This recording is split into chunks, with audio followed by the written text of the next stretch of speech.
큰일이 터졌습니다. 미국이 한국인들을 체포한 진짜 이유는 뭘까?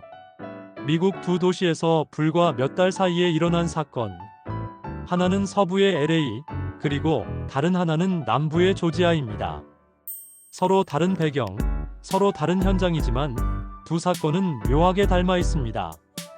공권력의 강한 힘이 작동했고 그 표적이 된 사람들 가운데 한국인이 있었습니다. 그리고 그 장면은 우리 사회에 충격을 던졌습니다. 2025년 다시 불붙은 LA. 먼저 올해 6월 LA. 도시는 순식간에 불길 속으로 빠져들었습니다. 시작은 단순했습니다. 이민세관 단속국 ICE가 시내에서 대규모 단속을 벌였습니다.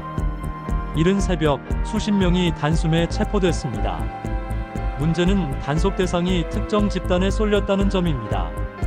라틴계, 아시아계 커뮤니티는 곧바로 반발했습니다. 차별적 단속이다. 이건 이민자 사회에 대한 전면전이다. 분노가 터져나왔습니다. 처음에는 평화로운 시위였습니다. 하지만 불과 하루 만에 충돌이 시작됐습니다. 돌이 날아들고 화염병이 터졌습니다. 상점들이 불타고 경찰차가 전복됐습니다.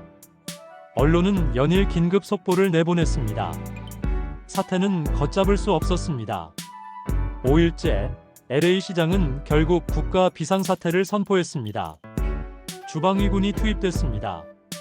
군 장갑차가 거리를 가로막았고 무장병력이 시내를 순찰했습니다. 30년 전 1992년 폭동의 악몽이 떠올랐습니다. 이번에도 LA는 불타올랐고 한국인 사회는 또다시 불안에 휩싸였습니다. 당시처럼 상점가를 지키려는 움직임까지 있었습니다. 조지아, 현대차 공장에서의 대규모 단속. 그리고 불과 석 달 뒤 9월의 조지아. 현대차와 LG가 함께 세우던 배터리 공장. 미국의 전기차 산업을 떠받칠 핵심 거점이었습니다. 그곳에 미정부 기관들이 들이닥쳤습니다. 군용 차량이 진입했습니다. 헬리콥터가 상공을 돌았습니다. 현장에는 FBI, DEA, 국토안보수사국까지 투입됐습니다. 마치 전쟁을 방불케 하는 작전이었습니다. 그 결과 475명이 체포됐습니다. 그 가운데 300명 이상이 한국인이었습니다. 단일 현장 단속 기준, 미국 이민사에서 가장 큰 규모였습니다. 공개된 영상은 더욱 충격적이었습니다. 한국인 노동자들이 줄지어 서 있었습니다. 손목과 발목에 쇠사슬이 묶여 있었습니다. 줄줄이 버스에 태워져 끌려갔습니다. 마치 범죄 조직을 일망타진하는 듯한 장면. 한국 사회는 다시 충격에 빠졌습니다. 미국의 설명과 석연치 않은 점. 미국 정부는 이유를 설명했습니다. 비자 위반이다. 관광 비자나 단기 체류 비자로 들어와 공사 현장에서 일했다는 겁니다. 원칙적으로는 틀린 말이 아닙니다. 취업 비자가 필요합니다. 하지만 발급에는 두세 달 이상이 걸립니다. 기업들은 오래전부터 단기 비자를 활용해 왔습니다.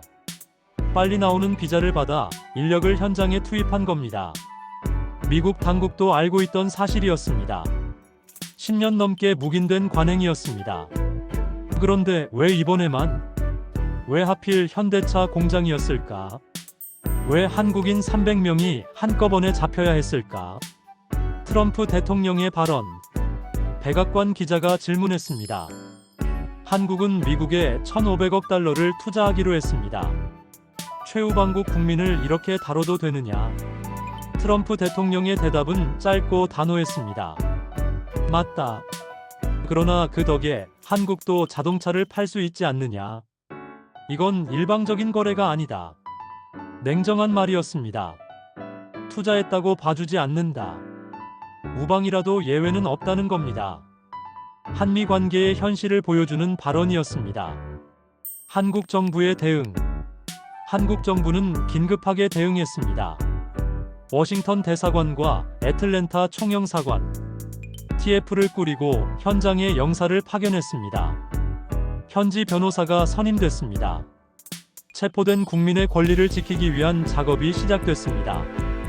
며칠간의 협상 끝에 합의가 나왔습니다. 체포된 한국인 대부분을 석방한다는 내용, 전용기를 보내 귀국시키겠다는 계획이 발표됐습니다. 일단 위기는 넘겼습니다. 그러나 충격은 가시지 않았습니다. 국민들은 물었습니다. 왜 우리만 이렇게 당해야 하나? LA와 조지아, 닮은 듯 다른 사건. LA 폭동과 조지아 단속. 겉으로는 전혀 다른 사건입니다. 하나는 거리에서, 다른 하나는 공장에서. 하나는 시위, 다른 하나는 단속. 하지만 본질은 닮아 있습니다. 공권력이 표적을 정했을 때 그 불똥은 늘 가장 취약한 곳으로 튀었습니다. LA에서는 이민자 사회가 직격탄을 맞았습니다. 조지아에서는 한국인 노동자가 희생양이 됐습니다.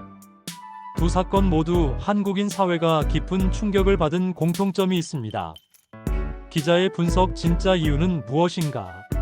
저는 이번 사건을 단순히 비자 문제로 보지 않습니다.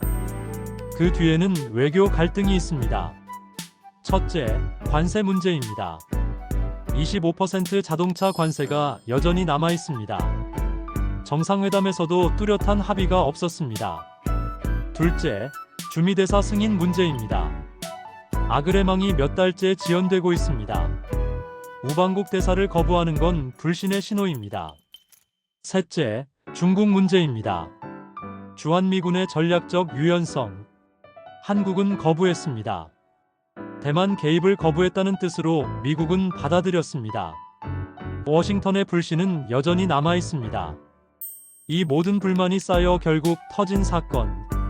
그 희생양이 바로 한국인이었습니다. 결론, 두 도시가 남긴 질문. LA와 조지아. 한쪽은 폭동, 다른 쪽은 단속. 하지만 두 사건은 같은 질문을 던집니다. 우방이라도 투자해도 언제든 희생양이 될 수 있다. 과연 정부는 국민을 지킬 준비가 되어 있는가? 이번 사건은 단순한 비자 문제가 아닙니다.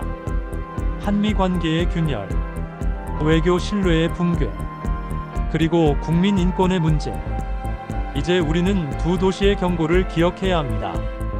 그리고 다시 물어야 합니다. 정말로 정부는 국민을 지킬 수 있는가?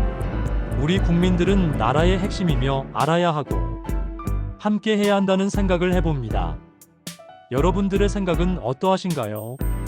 구독과 좋아요를 눌러주시면 좋은 정보를 드리는데 많은 도움이 됩니다. 오늘도 감사했습니다.